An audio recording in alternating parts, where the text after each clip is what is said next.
Artemis is taking humans for the first time to the moon's South Pole region.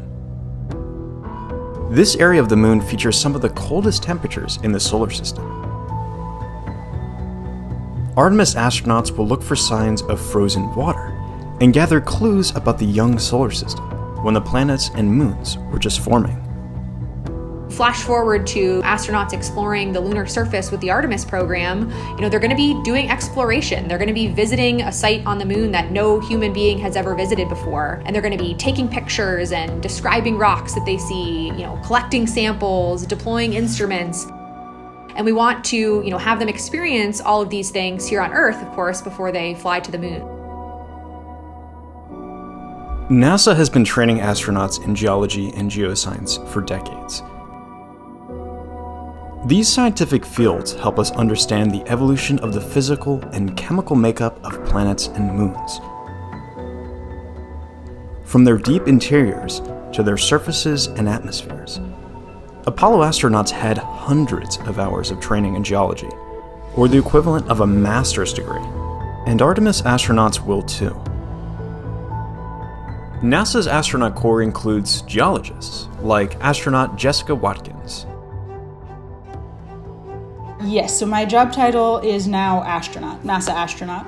We all come into the astronaut office with, a whole career in the rearview mirror in a lot of senses. For me, the way that I ended up kind of sitting in this seat was by keeping it in the back of my mind. So I became interested in Mars at a pretty young age, actually. I'm not sure, somewhere around 5th grade. So this was in a defining time for my life. But I remember for some school project, making a book about Marty the Martian. That love kind of carried through in college when I found geology, because I learned that there's this thing called planetary geology. And the idea of being able to study the surface of another planet was just the coolest thing to me as somebody who loved Mars.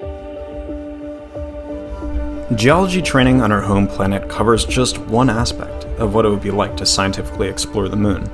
Lower gravity, extreme temperatures, and a bulky spacesuit make operating tools and collecting rocks a great challenge.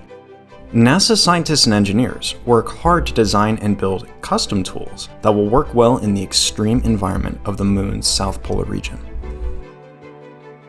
Making any sort of hardware that flies in space is a huge team effort. I help to lead a team of people who are building moon tools. And so specifically the tools that are going to take samples of the moon and bring them back to Earth so the scientists can study them for generations to come. At Johnson Space Center, we have what's called the Rock Yard, which is essentially kind of a large open space where we've imported rocks, basically a human-sized sandbox. It's great. At the Rock Yard, we get astronauts to come out to be test subjects, but we also get engineers and scientists and operators to be test subjects as well, so that we can fully understand what it's like to be in that crew perspective.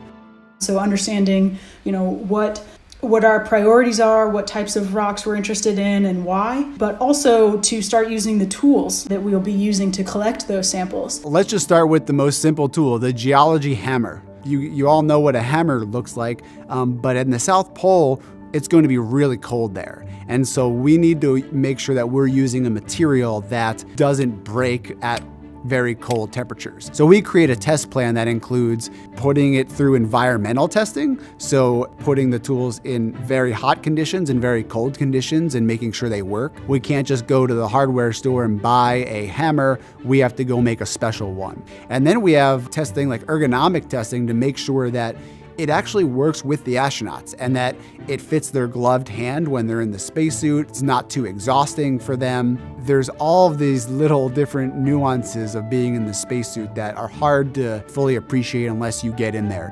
As anyone who's worn a spacesuit will tell you, it feels like wearing a balloon that's constantly pushing down on you. Spacesuits have to meet many demands. They must be sturdy enough to keep astronauts safe in the low gravity and high radiation environment of the moon, but they also have to be nimble enough to allow astronauts to squeeze, poke, and pound their tools.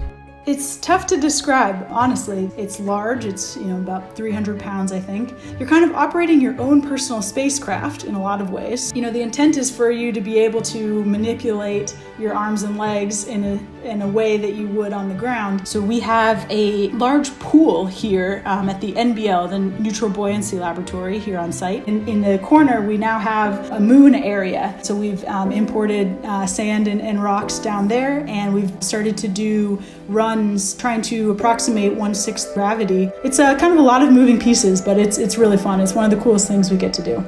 And I'll tell you what, some of my most favorite, moments at NASA have been when I see these engineers start to get excited about the science that we're doing and start to, learn some of the geology terminology, because that really is what creates an effective team. And so hearing, tools engineer Adam Nade start to say, wow, this looks like a basalt that has lots of vesicles with olivine phenocryst in it, just make me incredibly excited, because it means that, we're learning to speak each other's languages.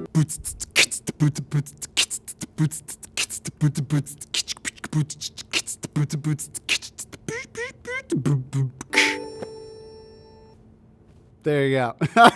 I just like to do weird and unique things. So I've always found those odd hobbies like learning to juggle or learning to beatbox or do improv. I was watching TV and I saw the TV show American Ninja Warrior, and I was just like, I want to do that. And so I started to train to be a ninja warrior. That's how I decided that I should be called the Space Ninja. And so I would just share my interest of space. I got selected and got to go out there and compete.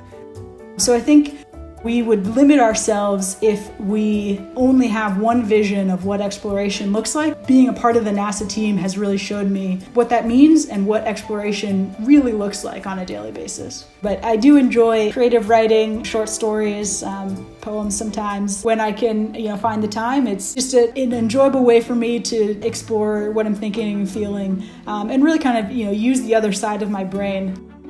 Now, whenever I take a step back to think about what I do, it is surreal, and it's thrilling, and realize that I have a leadership role in this too, and I get to influence what we're gonna do on the moon. For me, I think why it is so important for us as humans to explore is that exploration kind of forces us to push ourselves to the limits of our capacities.